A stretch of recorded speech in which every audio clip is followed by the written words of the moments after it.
Bonjour à tous, ici Pierre Sarrazin de Magic Humans et aujourd'hui nous allons voir 10 conseils pour réussir son embauche. Franchement entre nous, quoi de plus frustrant dans la vie que de trouver un job?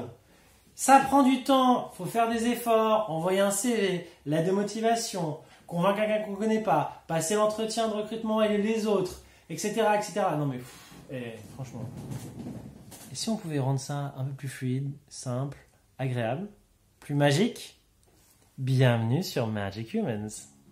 Alors pourquoi moi je vous parle de ça? C'est parce que j'ai eu la chance d'être recruteur pendant 10 mois où j'ai embauché 15 personnes, j'ai passé au moins 250 entretiens d'embauche, j'ai vu des milliers de CV. Voilà, j'ai une petite idée de ce qui se passe à la place d'un recruteur et aujourd'hui moi je suis formateur et j'aide des personnes à avoir leur emploi. Donc, allons-y, 10 conseils. Premier conseil, lorsque vous voyez une offre d'emploi, vous avez votre CV, avant d'envoyer votre CV dans l'offre d'emploi, regardez les mots-clés de cette offre d'emploi. Quels sont les mots-clés qu'ils utilisent?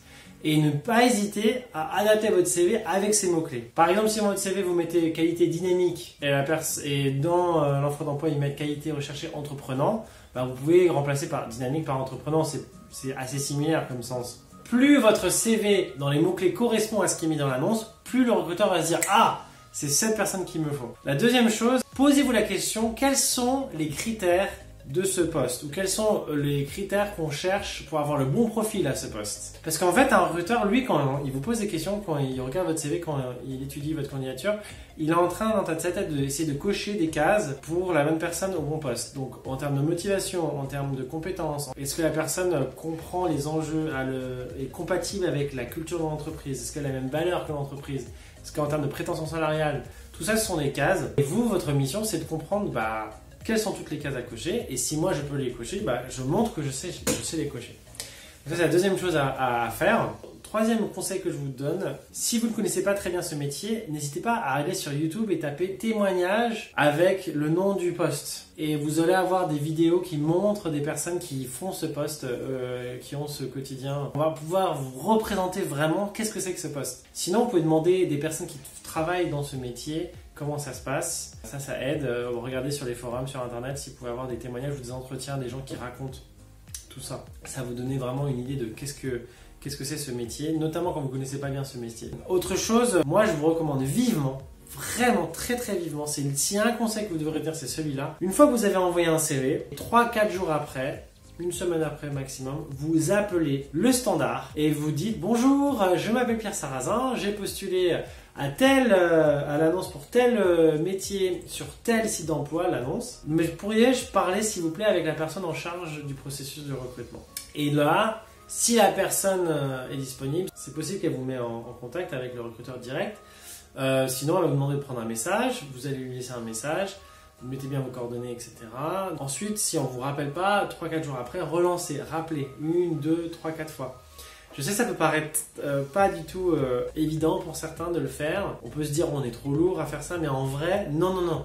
Quand vous relancez par téléphone, vous montrez votre motivation. En gros, il n'y a que 10% des personnes qui font cette démarche. Donc, vous démarquez, vous montrez que vous êtes motivé. Et en plus de ça, vous obligez le recruteur à regarder votre CV s'il n'a pas eu le temps de le lire. Parce que forcément, si on vous demande, on vous appelle et on dit, voilà, je suis un tel, j'aimerais un retour sur ma candidature. Eh bien, en tant que recruteur, on va regarder votre CV. Donc, vous aurez une réponse. Vraiment, faites ça, relancez par téléphone. Vous allez multiplier par 3 vos entretiens d'embauche, je vous le garantis. Alors, avant de relancer, vous pouvez regarder sur LinkedIn qui est le chargé de recrutement. Donc, comment on fait? On va sur LinkedIn, on tape le nom d'entreprise, on tape chargé de recrutement. Dans la recherche, on peut taper RH, le nom de l'entreprise, et on peut avoir un nom, un prénom, un profil. C'est possible que ça soit cette personne. Et quand vous allez appeler le standard, vous dites bonjour, j'aimerais parler à monsieur un tel ou madame un tel pour échanger sur ma candidature. J'ai postulé à telle annonce.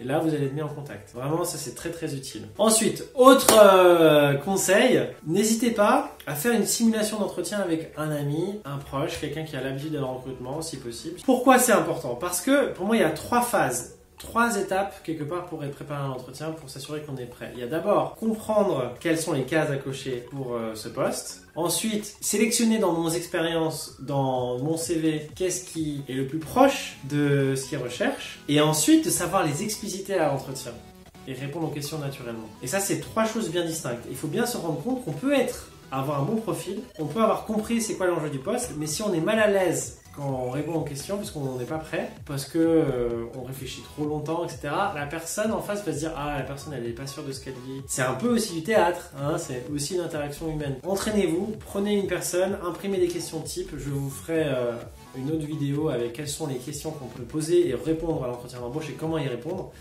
Et entraînez-vous à y répondre en fait, à ces questions. Si jamais vous n'avez pas une personne pour le faire, au moins faites-le vous-même à l'oral et ça va vous aider pour le jour même. Alors ensuite, moi je recommanderais également de préparer des questions vous, parce que c'est pas juste le recruteur qui vous pose des questions, vous pouvez préparer des questions à l'avance. N'hésitez pas à les écrire à l'avance sur un petit calepin. 3 questions qu'on peut demander si jamais vous ne savez pas quoi poser comme question à un recruteur. Première question, quelle est la suite de ce processus de recrutement? Deuxième question, c'est par quels moyens allez-vous prendre contact avec moi, ou dans combien de temps vous allez prendre contact avec moi après notre entretien? Et la troisième question que vous pouvez demander, pour quelle raison est-ce que ce poste est disponible aujourd'hui? Alors les 2 premières questions, c'est tout simplement pour savoir quelle est la suite du processus de recrutement et quand est-ce que la personne va vous relancer. Et ensuite la question de pour quelle raison ce poste est-il disponible aujourd'hui? Ça vous donne une indication précieuse. Si jamais on vous répond « Ah mais en fait la personne a fait une dépression, a fait un burn-out, ou alors il est parti, voilà, il nous a laissé en plan », bon bah c'est pas très bon signe pour le poste. Peut-être les conditions de travail n'étaient pas bien réunies, peut-être qu'il y a une mauvaise ambiance au travail ou pas, hein, mais en tout cas ça donne une indication. Si on vous donne la réponse ah bah en fait la personne a été promue, très bon signe. Si vous dites ah bah écoutez en ce moment on recrute beaucoup, on est en grosse demande, on est en pleine croissance, ça c'est bon signe aussi. Voilà, donc n'hésitez pas à poser des questions parce que ça vous démarque par rapport aux gens qui ne posent aucune question. Ça montre que vous réfléchissez un petit peu à l'avance, vous anticipez certaines choses. Alors ensuite, en plus de préparer ces questions à l'avance et de les avoir à l'écrit, vous pouvez aussi imprimer votre curriculum vitae, votre CV, en 2 exemplaires. En 2 exemplaires parce que un pour vous et un pour le recruteur.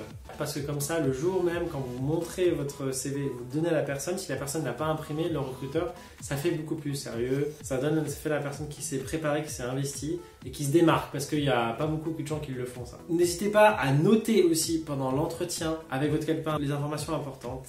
C'est super important parce que vous allez oublier des choses entre l'entretien et plus tard. Et puis ça montre que la personne est investie et préparée. Donc ça c'est un bon conseil. Alors un autre conseil que je vous donnerais, une fois que vous avez un entretien d'embauche, essayez de trouver, quand vous connaissez le nom de la personne qui a un entretien avec vous, par exemple Madame Dupont, imaginons, vous tapez son nom, le nom de l'entreprise dans LinkedIn et ça va vous permettre de trouver le profil du recruteur et de voir quel est le recruteur en face que vous aurez, quel est son rôle dans l'entreprise, son parcours, est-ce que peut-être vous avez des points communs sur votre parcours, sur vos centres d'intérêt, voilà, tout ça c'est toujours utile, sa tête aussi pour se représenter qui elle est, ça peut être utile pour le jour quand vous la rencontrez, d'avoir une petite idée. Et aussi un autre conseil que je vous donnerais, c'est d'avoir un profil LinkedIn à jour et percutant, hein, parce que le recruteur utilise LinkedIn pour avoir plus d'infos sur vous, en plus de votre CV. Et puis, ça va vous permettre d'avoir des personnes qui peuvent vous solliciter pour des embauches directement. Le dernier conseil que je vous donne, mais il est, attention, peut paraître le plus fastidieux, le plus long, mais en vrai, c'est celui, au début, on peut perdre du temps à le faire, mais en fait, c'est celui qui vous fait gagner le plus de temps plus tard, je pense. Surtout quand vous ne connaissez pas très bien les réalités d'un métier, ou voilà, vous voulez faire une transition professionnelle, vous n'êtes pas très au clair sur le prochain métier que vous allez faire. Faites une enquête métier. C'est quoi une enquête métier? C'est que vous allez contacter toutes les personnes, des personnes qui font ce métier, et vous leur demandez s'il vous plaît, voilà, je me présente, je m'appelle Pierre, voilà, je fais une enquête métier pour savoir les réalités de ce métier. Et vous allez leur demander si vous pouvez pas prendre 30 minutes de votre temps par Zoom, par téléphone ou autour d'un café, invitez-les à prendre un café. Posez des questions sur ce métier, posez des questions sur les réalités du terrain, posez-leur aussi la question comment vous avez fait pour être embauché. Ça c'est vraiment utile parce que vous allez voir quels sont les parcours et comment on fait pour être embauché dans ce métier, mais aussi les réalités du terrain, quelles sont les qualités, quelles sont les à avoir, quelles sont les compétences à avoir. Et vous pouvez aussi demander quelles sont les ressources, quelles sont les formations, quels sont les lieux, quels sont les magazines, quels sont les sites internet, vous pouvez avoir des infos sur ce métier, quels sont les outils. Vous pouvez vous demander à qui recommanderiez-vous que je contacte pour avoir un entretien ou pour décrocher ce métier. Vous pouvez demander à avoir des contacts et ça c'est très très utile. Parce qu'en fait, dans le recrutement, lorsque vous avez quelqu'un qui vous présente, c'est tellement mieux parce que si moi je suis un recruteur et j'ai quelqu'un dans mon réseau qui me sollicite en disant ouais j'ai quelqu'un à te présenter qui je pense est pertinent que tu rencontres, bah, j'ai beaucoup plus de chances de le rencontrer que si j'ai juste un CV parmi tant d'autres. Donc voilà, voici les 10 conseils que je vous donne pour réussir ses entretiens d'embauche et son recrutement. Je vous ferai d'autres vidéos sur ce sujet. N'hésitez pas à mettre des commentaires, des questions que vous pouvez avoir dans les commentaires. Et je vous dis bonne chance, bon courage et à bientôt.